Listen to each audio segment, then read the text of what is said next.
Welcome to another episode of the Furniture Success Podcast. Today, I'm excited to introduce a very special guest, Steve Revland, a true artist and pioneer in furniture design. Over the past 50 years, Steve has created more than 2,000 unique, handcrafted pieces that blend art with functionality. His work can be found in homes, galleries, and even museums, making him a distinguished figure in the world of furniture. But Steve's story goes beyond just his craft. He is also an author of the memoir Simply Revland, where he shares his incredible life journey. In the book, Steve opens up about overcoming challenges like ADHD, dyslexia, and addiction, and how these experiences have shaped both his life and career. We're diving into Steve's journey, his approach to design, and how he has built a successful business in a niche market. We'll also explore his use of social media, particularly how he leverages platforms like Facebook and Instagram to connect with his audience and promote his work. Hi, Steve. Thank you for writing this incredible book and welcome to the show. Thanks, Ahmet. Good to be here. So, Steve, can you tell us about yourself? Can you share how you first got into designing furniture and what inspired you pursue this as a career? I know Mr. Yang, your woodshop instructor, and your brother Paul talks about him at home, like you mentioned in your book. But could you a little bit talk about yourself and your journey? Well, you mentioned ADHD and dyslexia. So uh, education was hard for me to come by. So when I entered high school, I was never really able to pass any classes except woodshop. So when it came to graduation, I really didn't qualify to graduate. But back in 1971, if you were a good kid and you were smart and they knew you were smart, they would sign your diploma and they let me go, which they did.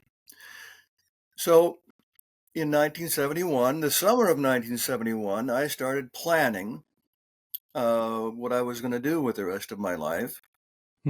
And I had few options. So woodworking in high school, it's kind of lit the flame on it. If I hadn't taken that class, I don't think I would be into my 52nd year as a furniture maker.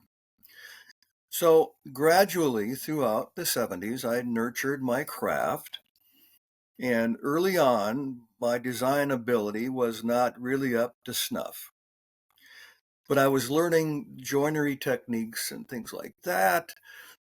And eventually, in the early 80s, I made a trip to New York City and spent some time in Soho looking at art furniture stores.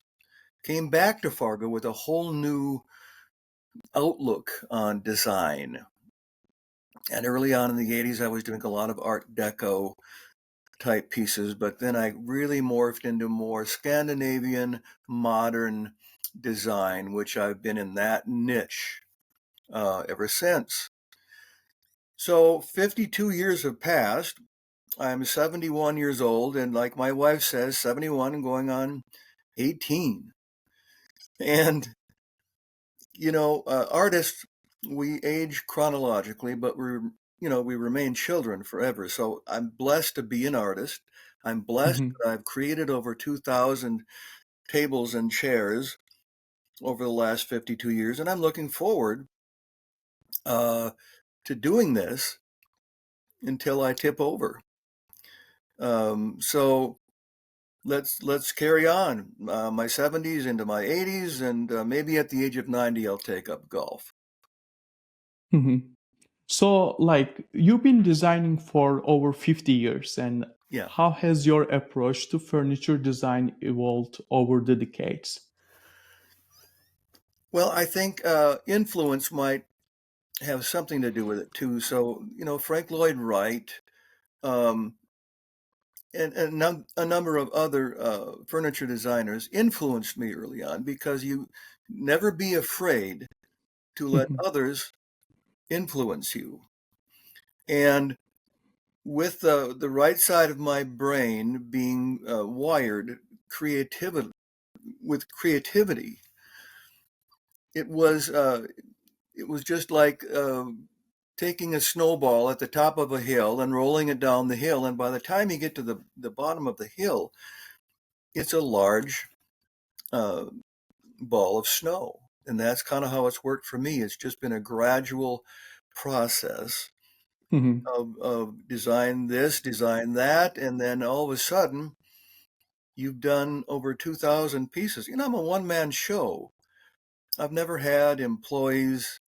Um, I'm not sure how I fit into that furniture company category, but I guess I am. I have a furniture company called Revland Fine Furniture, Mm-hmm. and I have a following here in the community and actually nationwide. I've been featured on HGTV a few times. Mm-hmm. So, really, right now are the best years of my life. And as far as design goes, it's just been I've reinvented myself a few times too. So you have to design things that the market is telling you to design. Mm-hmm. Well, if the market is telling me we're going from traditional furniture to modern, that's the direction I go. If we're looking at combining epoxy into tables, which we have the last decade, that's where I will go. That might be a fad that fades out, and I'll just reinvent myself again. So that's how it's been for me, design wise.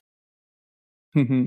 Like overcoming personal challenges like dyslexia, ADHD, and addiction has shaped your journey. And how have those experiences influenced you as an artist and also business owner?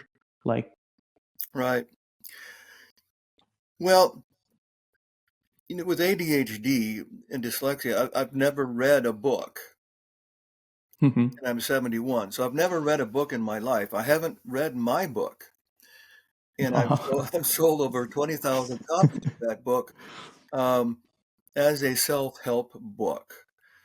mm-hmm. So those obstacles, the ADHD and the dyslexia, to me really haven't been an issue. If anything, it's been kind of a blessing because I've had to do workarounds on the ADHD. So I journal every day. Every night before I go to bed, I journal about the next day and how I'm going to accomplish my tasks.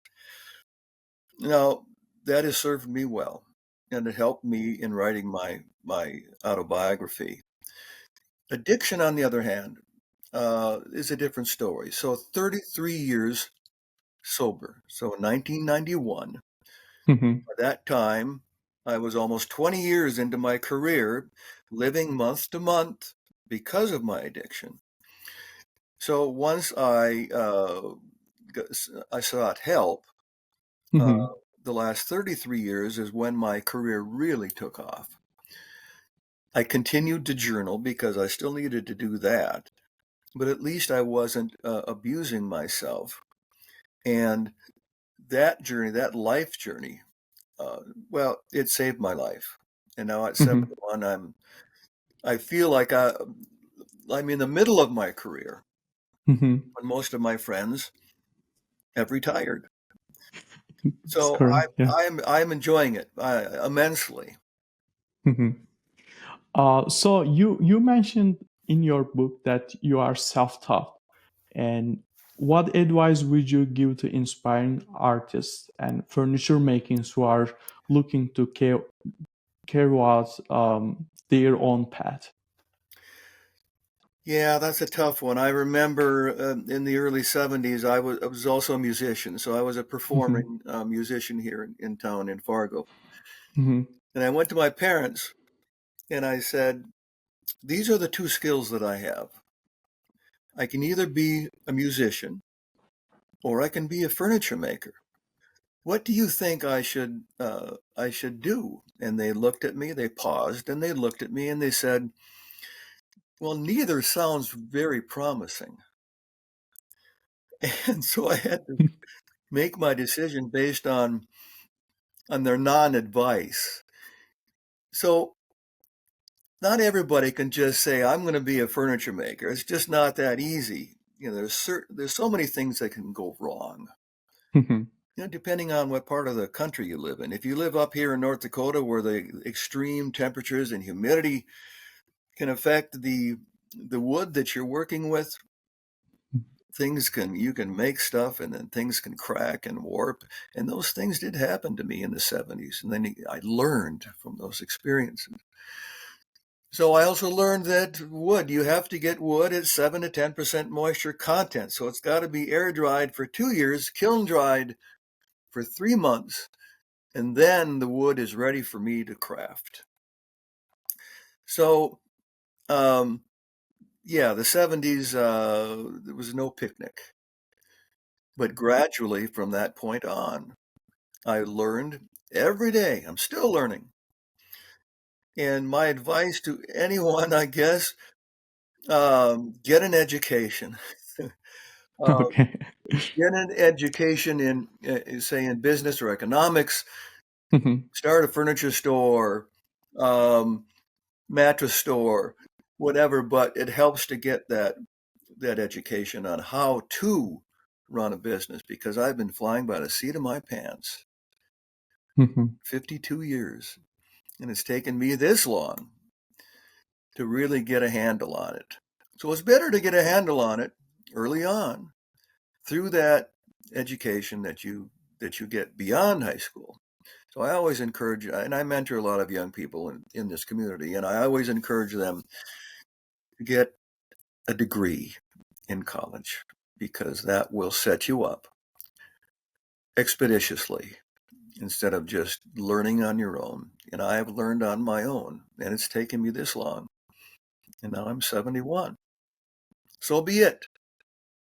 Mhm. So like so let me like looking back on your journey as both an artist and a business owner, hmm what would you say is the key to long-term success in the furniture industry? Well, back in the 70s when I started, there just weren't a lot of furniture stores here in the community. And now it's gotten so competitive.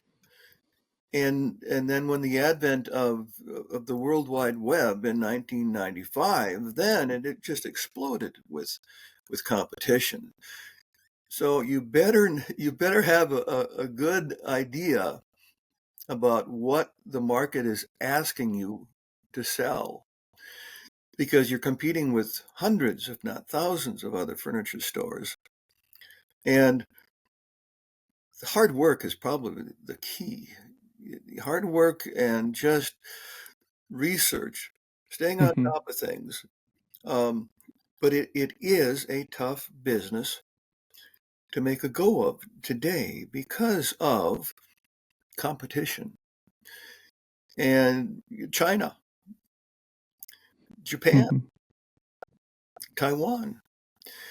You know, a lot of our furniture stores here in the community, the furniture is built in China. And I'm hoping we're getting back to American-made craftsmanship, even if Mhm. it's going to end up being more expensive. I think, and my furniture is high end, so Mhm. I do have about a 15% market share here because of my pricing. But at least the customer knows they're getting a handcrafted piece from an artist that's been around for half a century. It's a big deal. So this half Mhm. century thing is crucial for me marketing wise, because there's a trust quotient involved where the customer looks at your portfolio. Oh my gosh, 52 years. I trust this guy. So if you're starting a new company, you really have to study how I'm going to go about doing this, because of competition and because of how, where are you buying from? So there's a lot of elements that go into that process. I feel fortunate that I already have a foundation. I've got Mm-hmm. a 50-year foundation that I can build on. And it for me, it just now today, it just comes naturally. I don't have to really think that much when I go out to my studio every day and make stuff. It just comes naturally. I can just turn on the music and let her rip. Mm-hmm. So that's my answer to that question. I hope that helps. Mm-hmm. Mm-hmm. And you are very active on Facebook and Instagram. Like, how do you leverage these platforms to market your work, and what type of content resonates most with your audience? Well, social media to me, and this may be different from everyone, Mm-hmm. is king. Websites, you all have to have one. You all have to be on LinkedIn so people can research you as a business person to see if you're legitimate or not. But I sell probably 25% of all of my work on Facebook and Instagram. And Facebook is, I've maxed out my followers on Facebook. Um, Mm-hmm. but at least I can story tell. I can tell stories on Facebook and communicate with my customer and tell them every day or every other day that I'm on there what I'm up to. They can see progress uh, on a table that I'm making, and then you'll get response like, "Well, gosh, what's that going to be? And what kind of wood is that?" And so I can communicate with them. Mm-hmm. Instagram, I've got close to 30,000 followers on Instagram, and I wouldn't wish that on anyone who is a solo operator because you're spending every night for 30 minutes answering questions and liking or loving a post that they put on there. Mm-hmm. But I think without social media, the last 15 years that I've been on there, I wouldn't be sitting here talking to you today because it's been such a crucial element in my marketing scheme. So I center the majority of my attention to social media. My website, where I have a blog. Now, a website, Google wants you to update your website regularly to be noticed. And if you don't do that, it just becomes dormant. So I have a blog on my website, so at least I can go out, I can blog, and Google will recognize those changes to your website without having to actually upload new images. Mm-hmm. So, like I say, every company has to have a website because not everyone's going to be on social media. And a lot of the older folks will prefer to Google you and find you on a website so they can look at it. But the websites, they're not interactive. Mm-hmm. I like to use both, but websites have not been that important to me as my career goes. I just haven't sold that many things on my website, but I've had one since day one. SteveRevland.com. I've had that domain since I think 1995 when my first webmaster built my first website. Mm-hmm. So, like, it's a necessity, but you need to do the what I call the digital handshake of all of these online entities, social media, website, blogging, LinkedIn.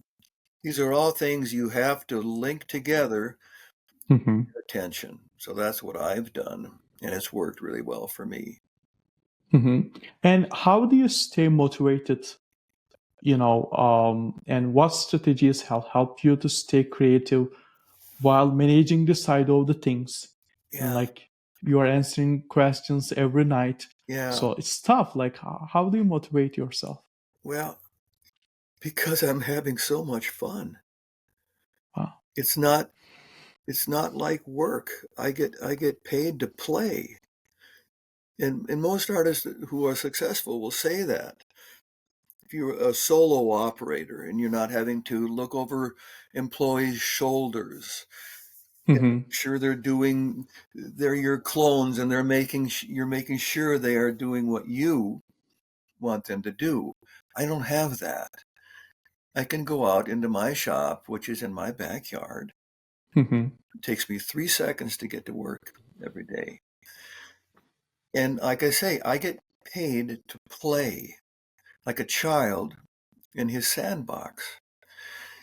And motivation for me at this age, Mm-hmm. to be in this position at my age, it's just, I pinch myself every day that I have the opportunity to use the right side of my brain, which is very active. The left side there's not much going on the left side of my brain. So that's been an adjustment. But now, after 52 years, Mm-hmm. I'm having fun. I don't mind going on social media every night and answering questions. No, Facebook is more, you got to be on top of it. So I look at my Facebook and I get notifications that someone has commented on something. I get a notification on my phone. My phone is my computer. Mm-hmm. So I will respond. You need to respond lickety split so that person doesn't think you're avoiding them. So I may spend 2 hours a day just on my phone answering stuff. So I may actually create things for Mm-hmm. 4 hours and then market another two. And that's my 6 hour day. I am in my 70s.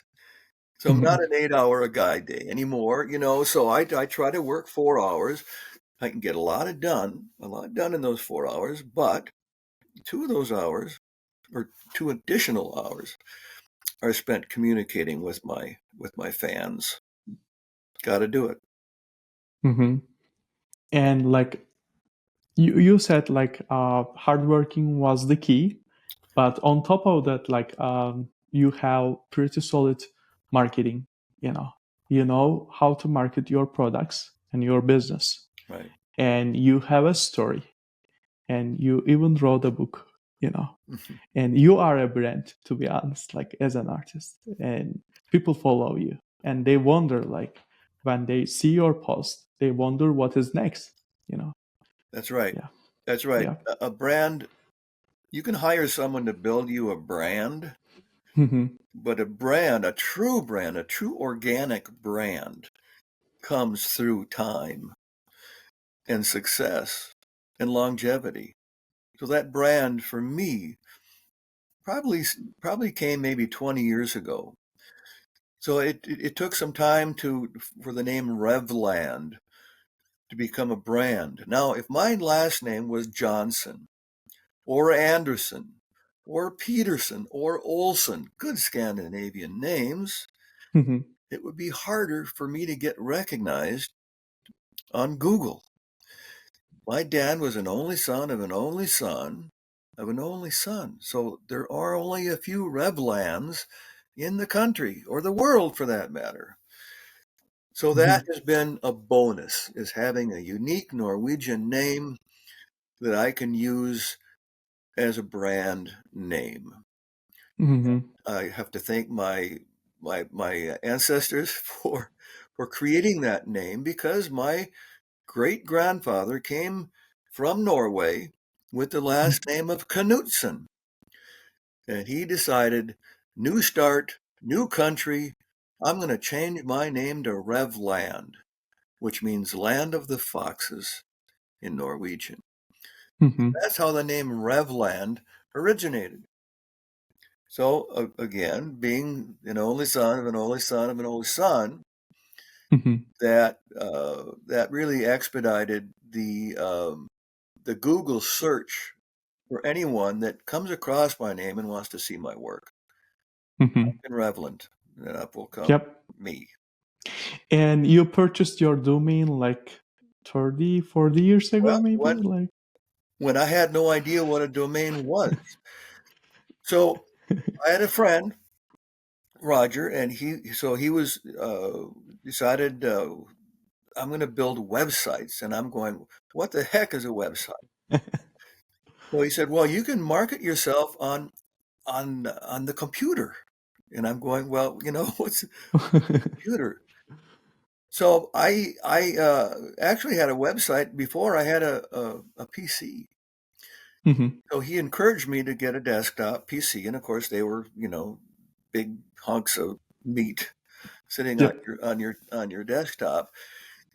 And then he said, "You're going to need a domain," and I'm going, "Well, what's a domain?" So I said, "Well, why not steverevland.com?" And and he said, "Well, how about revland.com?" So I did a search on that, and it was taken. It wasn't available. So every few years, I'll go on and look for Revland.com, and now it's available for $985. Mhm. And most domains, they're $12, $15 a year. So somebody back then thought that name has value. They bought it, and now they're trying to sell it. I'm not gonna dole out that kind of money, because I have one, and it's Mhm. working for me. Yep. That's So great. yeah, I got my first domain. I watched him build the website. I was amazed. Back Mhm. then there was no such thing as SEO. Mhm. There was no search engine optimization. It was out there for my customers to see through print advertising or whatever. But it's not Mhm. like it was reaching uh, Mhm. the rest of the country or the rest of the world. And now it does because of SEO. That Yep. even I understand what that is today. Yeah. Um, so like how do you handle customer feedback or criticism, like especially in such a public space like social media? Like how do you handle it? It's tough for most of us, you know. Hmm. I hate to be, um, boy, you got me there because I just don't see any. I don't see any, and maybe they're just afraid to criticize me. Maybe they understand. Here, this guy's been doing this for over 50 years, and Mhm. I'm not going to go on and criticize the guy. He's obviously done well. I may end up Mhm. looking really stupid if I've got criticism on this thread of comments from other people who are praising him. So I'm not saying that no one would be critical. Mhm. I'm just Mhm. saying that I don't think on social media it's that welcoming to go on a thread and say, I hate that table. Who did you design that thing? That piece of crap. Um, so I just don't see criticism. And if I did, I would probably just be very diplomatic, Mhm. and not be defensive, but I would answer that criticism with some diplomacy. Yeah, yeah, makes sense. And advice would you give to a fellow furniture designer or artist or people in the furniture industry who are trying to use social media to grow their business today? You started earlier, but especially in this competitive market. Well, I suppose in the furniture industry there are companies that are buying products from Mhm. other companies. It's not like you yourself are building furniture and for this company, or you are Mhm. training in others to build furniture for your company. Um, Mhm. I'd say the latter would be more typical, that you are buying product Mhm. from possibly China. Mhm. You have to seek out all of these distributors, Mhm. find a product price wise that wholesale you can purchase that Mhm. you think the market is asking for. So if there are modern tables, I just think traditional styled furniture it's not, I don't think it's going to come back. Mm-hmm. for some time. What goes around comes around. So I'm not saying it never will, but um, there are like antique collectors and people love that style. I can't wrap my head around it anymore. And early on, that's what I was building. Mm-hmm. Traditional early American furniture with moldings and things like that. And now that's not what the people are asking for. Mm-hmm. So I feel with maybe 10 years left of my life, I'm in the final quarter of my life. Mm-hmm. I continue doing exactly what I've been doing and maybe tweak.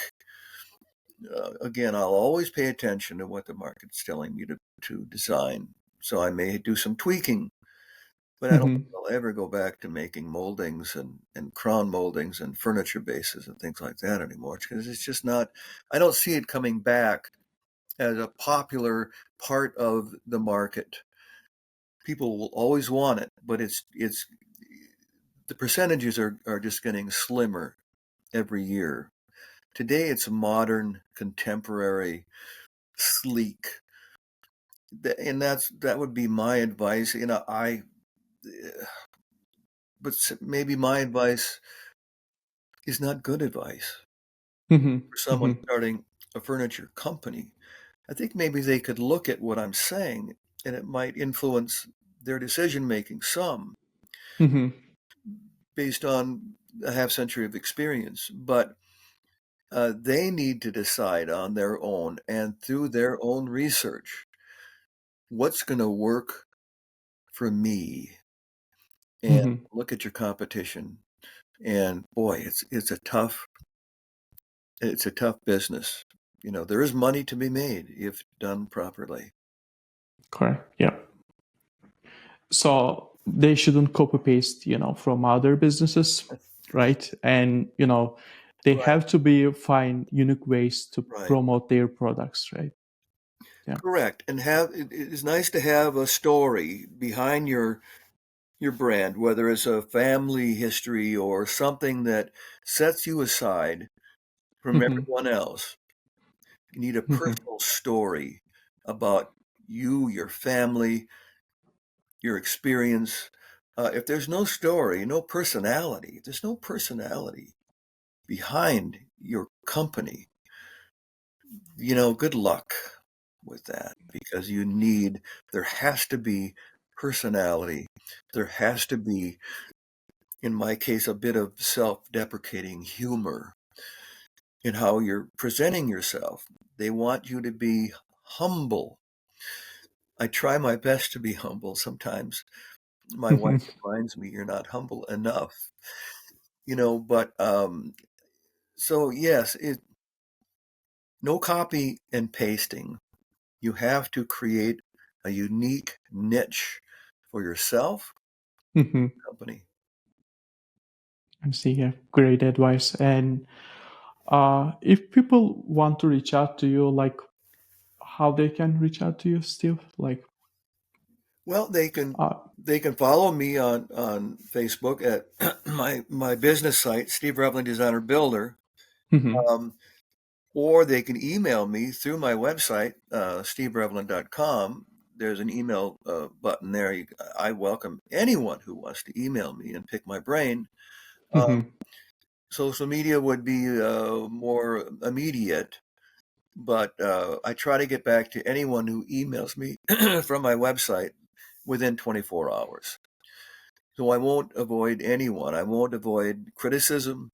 I won't avoid questions like, "Boy, you are not very humble." But no, just email me or send me a text message through my phone number or my email address, and I'd be happy to advise. mhm, mhm. And one last thing, like you mentioned in your book, like in 1950s, life was simple, Yeah, things moved at a much slower pace yeah, without advanced technology like computers, internet, cell phones, like and you know um but the time is changed right now, and it's crazy, like with AI and all of Yeah. this new stuff. So what do you recommend a younger, Steve, like new in the business, furniture business, like what could be the recommendations other than hardworking, social media, like what could be best advice for them based on your 7 decade experience? Well, the 50s, of course, life was simple, Hmm. and there was no internet, there was no social media, but that the 50s blended into the 60s and into the 70s. That simple life continued. When I started my career, I could easily say 1972 was almost just like 1958 when I was 5. Hmm. There wasn't a lot of change. Population grew, Hmm. maybe competition grew a bit, but it was the internet that totally changed everything. And if I was starting today,